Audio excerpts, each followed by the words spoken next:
আগেই বলছি যে এই যে সর্বশেষ আবার কানাইঘাটে হত্যাকাণ্ড সংঘটিত হয়েছে, সালিক আহমদ 48 নামে এক ব্যক্তিকে কুপিয়ে নির্মমভাবে হত্যা করেছে তার প্রতিপক্ষ লোকজন।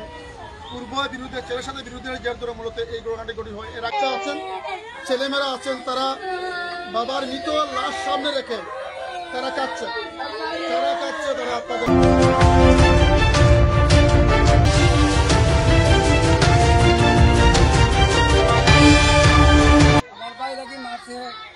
বাবলু সম্মান সোমবার দিনগত রাত 11 বাজে আশিক, বাবলু, হুমায়ুন, ইসলাম, এখলাস, কতজন আছে? 10 থেকে 12 জন। 10 থেকে 12 জন।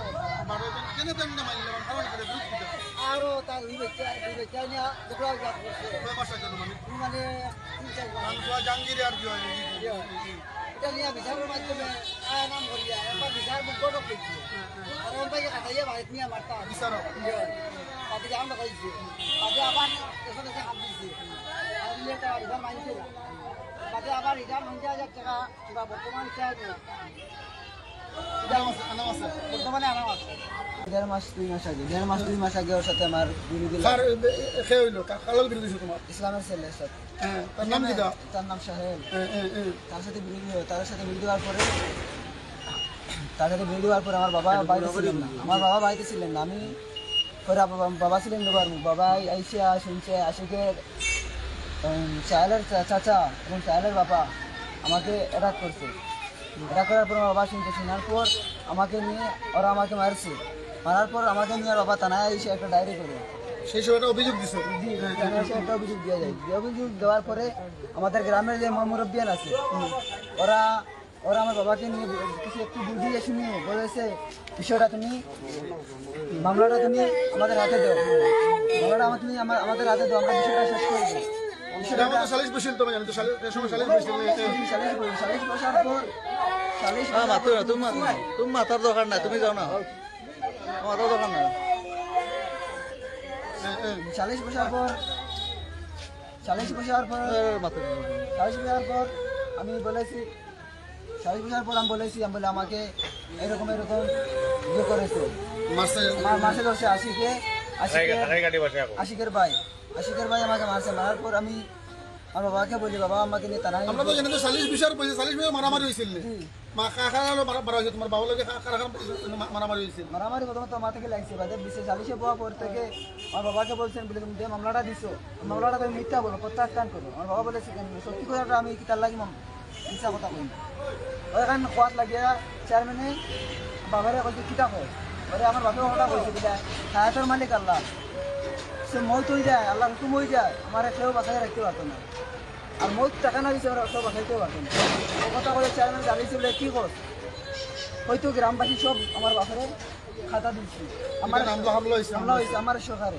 এরপরে হামলা হলো থানা তো অভিযোগ দিচ্ছেন আবার কিন্তু অভিযোগ দিচ্ছেন দিয়ে থানাতে অভিযোগ দিতে আইছিলাম, থানা অভিযোগটা নেয় নাই, ওরা আইসা এরপর বিরোধ আর গতকালকে কটার সময় তোমার হামলা হয়েছে বাড়িতে না কার বাড়ি কাটার হামলা হয়েছে চোরত হামলা হয়েছে লুবার মুখ বাজার গিয়েছিল। লুবার মুখ বাজার আমি বলছি ফোন দিচ্ছি বাবার সাথে বলি বাবা তুমি কই আমি তো লুবার মুখ বাজার আমি মাথাও না ওই সমস্যা নাই, বাবাকে বলি তুমি তাড়াতাড়ি চলে আসো। বাবা বলছে আমি আসছি। পরে আরেক ঘন্টা খানি পরে আমি ফোন দিচ্ছি আবার ফোন দিয়ে বলছে বাবা আমাকে তো এই যে আমাদের গ্রামের একজন যে মারা ছিল ও ফোন দিয়ে বলছে তুই কই আমার বাবাকে ফোন দিয়ে বাবা বলছে আমি তো লুবার মুখ আছি, লুবার মুখ বাজারে আইছি। ওরা বলছে তুই ওই দিকে আইসি দিকে করে আজ শেষ করলেন মারিলেন আগে তারা কইছে ফোন দিয়ে কইছে কইতে কইছে আমি 9:30 দিকে পরে 9:30 দিকে হওয়ার পরে আবার কেউ ভাই বলছে আল্লাহ তুমি আইও না আমার আমি ঘরে রই দিই বাড়ি চলে যখন আমরা বাড়ি যাবো পা ভাঙিয়েছেন বলে যাবো আরো জন পা ভাঙিয়েছেন কোন দিন আচ্ছা আমি বাড়ি পরে বাবা 12:30 দিকে মারা পর্যন্ত আমি পরে আমি আবার করলি আমি আবার কি করছি কল দেওয়ার পর বাবা বলে সংক্ষেপে করে তোমার বাবারা কারা হামলা করছে কটার সময় হামলা করছে ভাই 12:30 দিকে 11:30 দিকে মাসে করে 11:30 দিকে কারা কারা হামলা করছে? আশিক 1 নম্বর, আশিক 2 নম্বর হচ্ছে বাবলু, হুমায়ুন, আশরাফ, ইসলাম, এরপরে হুমায়ুন, এরপরে আরো বেশ কয়েকজন তারা তো জায়গা মারা গেছে নিতেন না কিলা। আমি লাস্ট রিমান্ডে করার পর রিমান্ডে গিয়া বলছি আমার বাবা কই তাই এগুলো তোর বাবার নদীর পারে তোর বাবার মারিছিলা পারাইছিলা। আমি দৌড় দিছি কার বাড়ি কাটা নদীর কার বাড়ি কাটা নদী তেরাবালির বাড়ির তেরাবালির বাড়ির ঘাটে। আমি তোমার বাবার সাথে আরো খেয়ে একজন আসতো কে আসলা বলেন? শরীপাড়ার হুজুর রহমান হুজুর আমার তান্ন মারছেন নি? ওনার নৌকা দিয়ে আমার বাবারে ফায়ার করে দিতে মানে খাওয়া চালো সবাই চালক না ওটা নিজের ব্যক্তিগত না উনি আতা খাওয়ার একটা বাস আছে বাস করে ওনারও মারছেন নি তারা?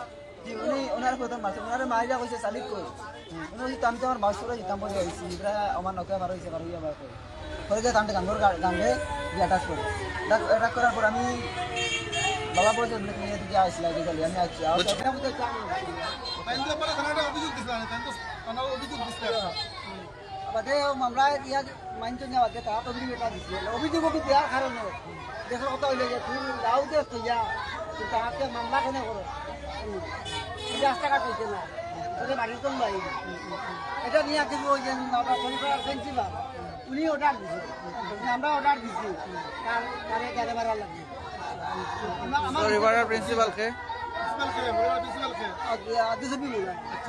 আব্দুল সামি উনি অর্ডার দিচ্ছেন আমি গেছিলাম গাড়ি লাগে উনি বলছেন যে আমি নিজে অর্ডার দিচ্ছি খালিকে গাড়ি মারা লাগবে গাড়ি মারা বা দিয়ে তার বিচার এইবার তারা কইছে এরপরে গতকালকে তান্ড করে ওখানে মারা হয়েছে তাহলে দুবার রূপায় আরো আইসে যাওয়ার সময় আর তার লোকে যে আরো জন আসলে না আবার করছেন তান্ড মাসের নাম কিটা?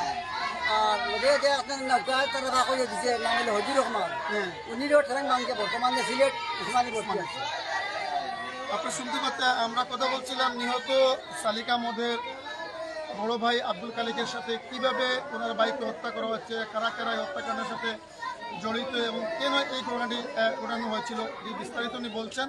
এর আগে বিরোধ ছিল এবং সালিকা মদের ছেলে জাহাঙ্গীরের সাথে গরু চোরানো নিয়ে 2 মাস পূর্বে হামলাকারী আশিকুদ্দিনের বাতিজা সুহেলের সাথে সাহেব জুবেরের সাথে একটা বিরোধ ছিল এবং এই বিরোধ নিয়ে গ্রামে সালিশও মানে মারামারির ঘটনা ঘটে। পরবর্তীতে থানায় একটি অভিযোগ দেন সালিকা আহমদ এবং এই অভিযোগ কেন দিয়েছেন, এই অভিযোগ দেওয়ার কারণে তার প্রতিপক্ষ লোকজন তার উপর আরও চড়াও হন এবং গতকালকে যখন তিনি বাড়ি ফিরছিলেন স্থানীয় 4 নম্বর সাতবাগ ইউনিয়নের লুপারমুখ বাজার থেকে কেনাকাটা করে তখন কিন্তু গ্রামের তেরাবালির বাড়ির পাশে সুরমা নদীর চরে তার উপর অতর্কিত ধারাল অস্ত্র নিয়ে হামলা করা এবং সেখানে তাকে একবারে কুপিয়ে নির্মম হত্যা করে। তার সাথে থাকা নৌকা চালক নাম কিতা ফজুর রহমান চলিপাড়া গ্রামে তিনিও গুরুতর আহত হয়েছেন। আর নিহত সালিকা আমাদের লাশ কানাইঘাট থানায় রাখা হয়েছে। এখনো কিন্তু কানাইঘাট থানায় কোনো মামলা দায়ের করা হয়নি। পরবর্তী যদি মামলা দায়ের করা হয় আমরা আপনাদের জানানোর চেষ্টা করবো।